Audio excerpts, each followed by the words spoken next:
And then just learning to be a man, like in that time I had got engaged. I was about to get married. Like, it was all becoming very serious. Like again, just growing up, same thing you do in your 20s. Yeah, absolutely. Fellas, what y'all got? It's still relevant. Yeah. No. I was trying to break in when we were talking about, like, your perception in the media and stuff like that. Yes, sir. Because Wes, we had one interaction with each other when you were gonna come on the first time with our pod art, right? Mm-hmm. So every time we do a podcast, we release some artwork and a write up on it. So Mike and myself, we were going back and forth. I was like, nah, man, I like the Minister Supremacy shirt. Because, man, these white people out here doing this, and they need to know that you can look a certain way and still be handling your business. And then Mike was like, nah, man, I like the one he's like look like a politician, polished, because we don't want to let him see him, see him slipping or whatever. So we was going back and forth in terms of like how we wanted to portray you, on our pod art. Right. So how do you feel, like, what represents you? Because we really wanted to encompass you as being like a multifaceted individual, but we couldn't figure out how to do it with one picture. Yeah, I'm both, man, honestly. So, and this is, I guess I would say, like, I'm just really coming into my own and being comfortable with myself. Like, I feel like I've always kind of been confident, but now being comfortable with being, quote unquote, like, very much so. I don't know if militant is the right word. I don't think I'm militant per se, but I am very conscious, about what I do in terms of imaging. I do think it's important to show both sides. So again, one day I will wear a suit. So I will backtrack. All before, I would say maybe the beginning of this year, you would only find me in suits. Like everywhere I go, I probably own like 100 suits. That's not even me exaggerating, because I would only wear suits because I always wanted to show I'm the dude in the suits, and like I wear bow ties. I'm clean cut. But then I realized, like, you can be in a suit and they still gonna call you the same names. Yeah. Right? Like, I can have these degrees and have these titles, and they're still gonna call me, similar to what Brother Malcolm said. You know what they call a brother with a PhD? Nigga. Yeah. And like, that still happens. So I wound up kind of also realizing that it's okay to be myself. And for younger people, I think it's important for them to know that to be involved, you don't have to just be one way. Like, you don't just have to wear your suits all the time. I would talk to my friends and they'd be like, man, I hate wearing suits. And I'd be like, man, y'all tripping. You need to be able to do that. Which you do need to be able to do that. Mm-hmm. But there's nothing wrong with, if you can still articulate your message, if you still can deliver on certain measurables and deliver the deliverables, that's a play on words of sorts. But if you still can get your point across, like, your attire shouldn't matter. And that's what we have to, like, get ourselves out of that way of thinking. Like, why do I have to dress like them in order for you to accept me and and pay attention to the words that are coming out of my mouth? See, I agree with everything you said, because this was a healthy debate in our chat. My thing is, I don't want to help perpetuate anything that they may think already. Yeah, because they're going to think that anyway. True. Here's the thing, like, so whether I'm in my bow tie, like, if you see my trolls, like some of my mentions, they use the pictures of me in my bow tie to call me every kind of N-word you can think of. They took a picture of me, like, I walk around with a Black Panther book bag from the Marvel comic book, right? I found that in New York, wow. Right? Like, so I have a Black Panther book bag. Maybe we get a picture or something that's in my car. I go everywhere with my book bag. I call it my spirit animal. Yo, they made this whole thing that, see, I told y'all he was a black supremacist. He has a Black Panther book bag, and the thing has Marvel all on it, right? So, like, they're going to say, these individuals are going to say what they want to say regardless. I stood behind Governor McAuliffe with my Minister Supremacy shirt on and my chains on to send a very clear message. Now, again, we were talking before we started taping. I didn't know, like, we were going to have the press conference and all that day. But I did want to be in my Air Max 95s, like Jesus' songs say. And like, I was like, that's what's up, man. Yeah, like, I wanted to be in my shirt to send a very clear message. I like wearing shirts that have images on them that make you think. And there's nothing wrong with that. Just be able to be both. Code switch. Yep. Word. Well, that's what's up. So whatever y'all choose is cool with me. Like, I don't care. Yeah. Cause my thing is, I was just thinking, like, whenever, like, when one of us gets arrested, they show the worst picture. And then if, like, a white dude gets arrested, they show him in a suit. You know what I'm saying? So I don't know, but you just cleared it up. But if he's in a suit or if he's not, in the comment section, are they still going to say the same thing? True. Very true. So be yourself. Be what's going to make you comfortable. And again, this is just something that I'm just learning to be comfortable with. And I also feel like, yo, man, if you want to be so focused on my attire and not understand the fact that I'm 30 with a EDD, with a doctoral degree, 1% of the total United States population has a doctoral degree. I have one. I'm the youngest person at to 30. ever be, at 30, I'm the youngest person to ever be elected to my city council. I was the youngest person to sit on any state board of education in the country ever.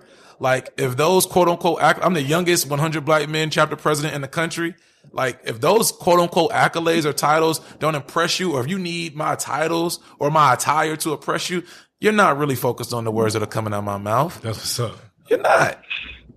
So I'm still going to listen to my Snowman, and I'm going to listen to Meek, and we're going to, do what I need to do. But we used to,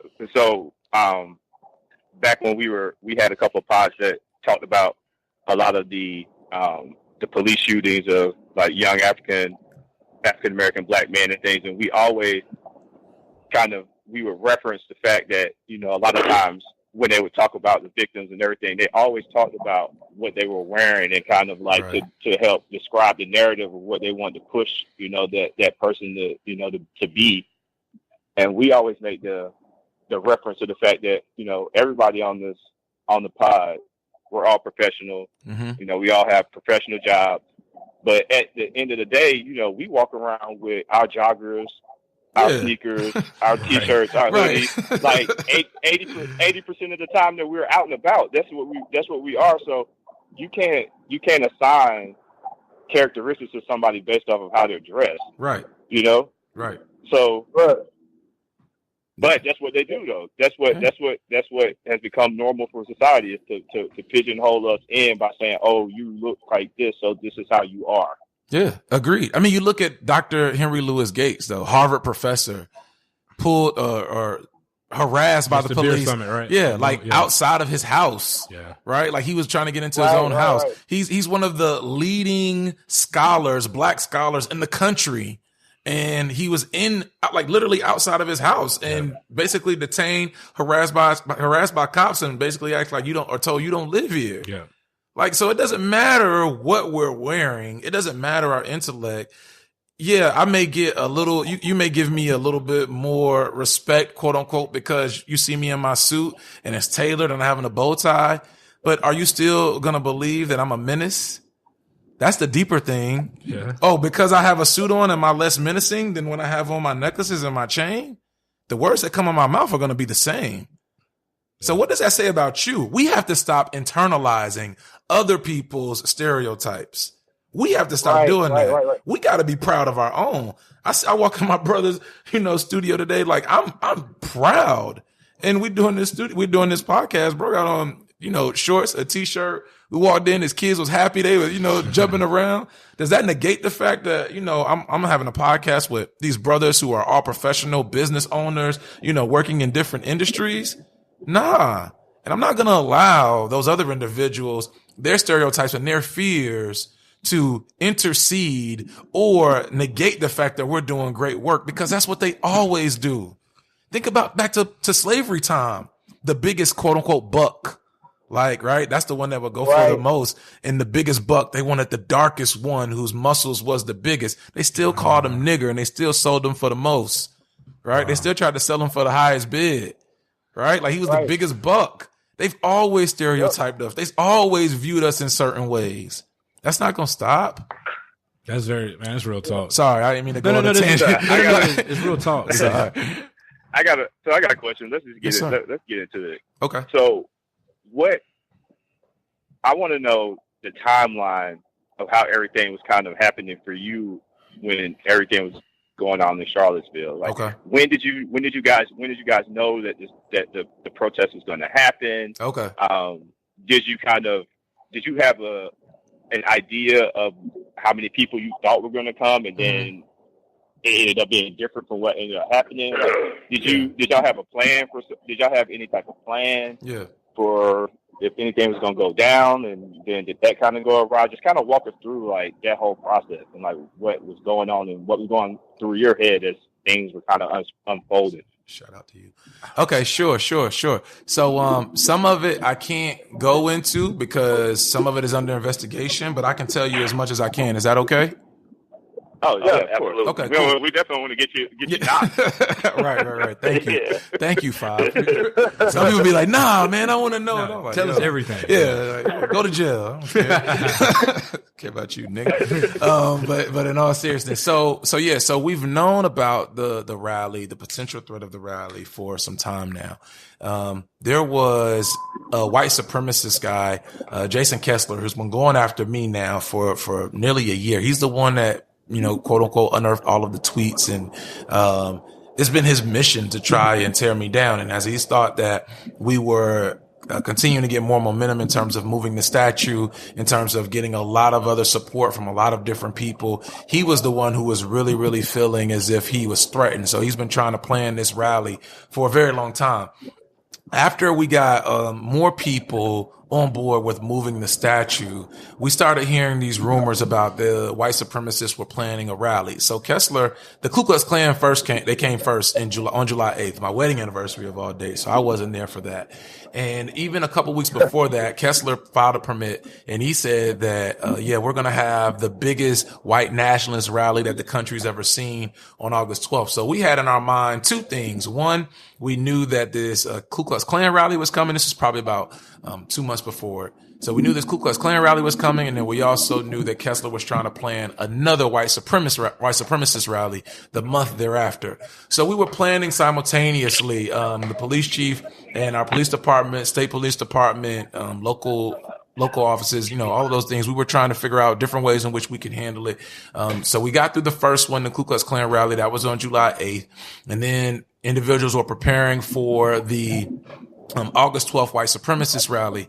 Our city manager and our police chief decided that they would try to move the rally from Emancipation Park. That's the park that I had the name of the park changed, as well as one of the parks where we have our statues that I'm trying to have moved.